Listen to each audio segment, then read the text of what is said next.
Alright, so now that we're set up with jQuery, we're going to use it to detect a click much in the same way that we did with JavaScript, but we'll see firstly how the syntax, that is the code itself, is a lot simpler, but also how we can be a lot more flexible with the sort of thing that we can click on.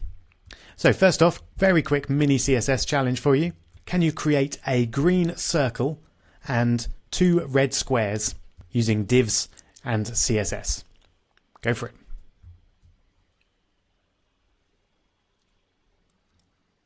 All right, I hope you managed it. I'm going to create a div with an ID of circle because there's only one circle. And then I'm going to create a div with a class of square because there are going to be 2 squares. There we go. And then let's pop in some style.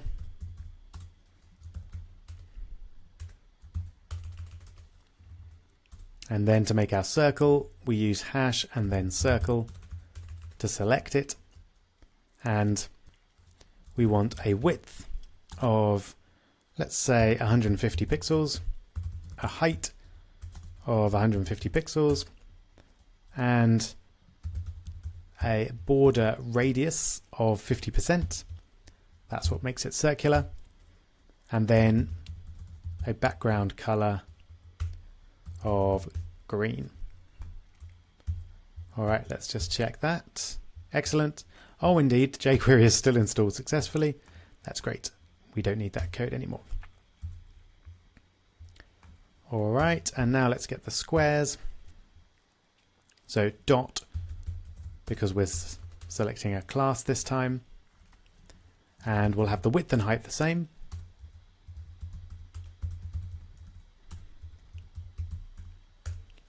And this time there's no border radius and the background color is red. Let's have a look. Okay, that's great. The 2 squares have kind of gone together though. So let's give everything a margin of 10 pixels to separate out everything. Lovely. Okay. So now we're going to write some jQuery, which will just alert something when we tap on some combination of these squares and circles. So remember, with JavaScript, there was only one way that we saw to select an object, and that was by its ID. There are other ways to select objects in JavaScript, but we only looked at the getElementById command. In jQuery, this looks very different. So we start off with a string character, and that is just Shift-4 for me, and probably for you as well, but it may be somewhere else on your keyboard.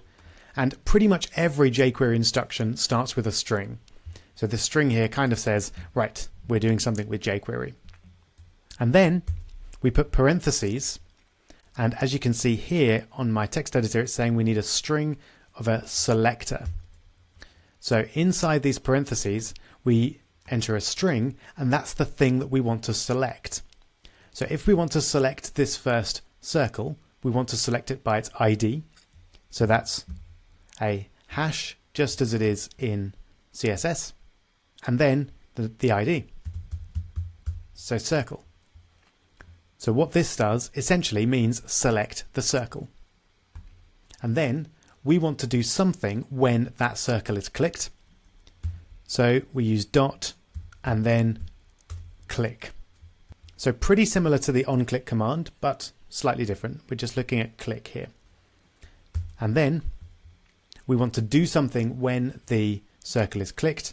And just like with JavaScript previously, we create a function. So you'll notice that there are bits of JavaScript that remain unchanged in jQuery, and creating a function is one of them. So it's as before, function, pair of parentheses, and then curly brackets to contain our function code. So this is the equivalent of document.getElementById circle.onClick equals and then function. So it's a lot shorter, and as we'll see in a minute, a lot more flexible as well. So if we just alert that, circle was clicked, something like that. see that in action. There we go. So circle was clicked, and obviously that doesn't work for the squares. Here's a challenge for you though. Can you change this code so that instead of selecting the circle, it selects the two squares? So when either square is clicked, we get an alert. How do you think we might do that?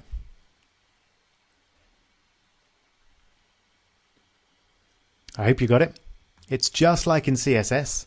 Instead of #circle, we use .square. And then this selects both the squares and applies this function to both of them. So let's see that in action, or let's change the alert to make it make sense first. A square was clicked. Let's have a look. So now we click that square, we get the alert. We click the other square, we get the alert as well. We click the circle, nothing happens. So this is the second big advantage of using jQuery. As well as the code being a bit shorter and neater, it's more flexible. So I can just replace whatever goes in here with a class or an ID to select things. I can also select things by their type. So I could select all of the divs, for example, just like that. So if it doesn't start with a hash or a dot, then we will select all the elements with that name. So all the elements that are called a div. So now if we change the code to a div was clicked, then it will now respond when any one of those three is clicked.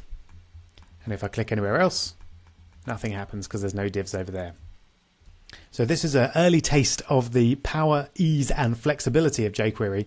We can change our code by just a little bit, and we can select by both class, ID and the type of element that we want to select.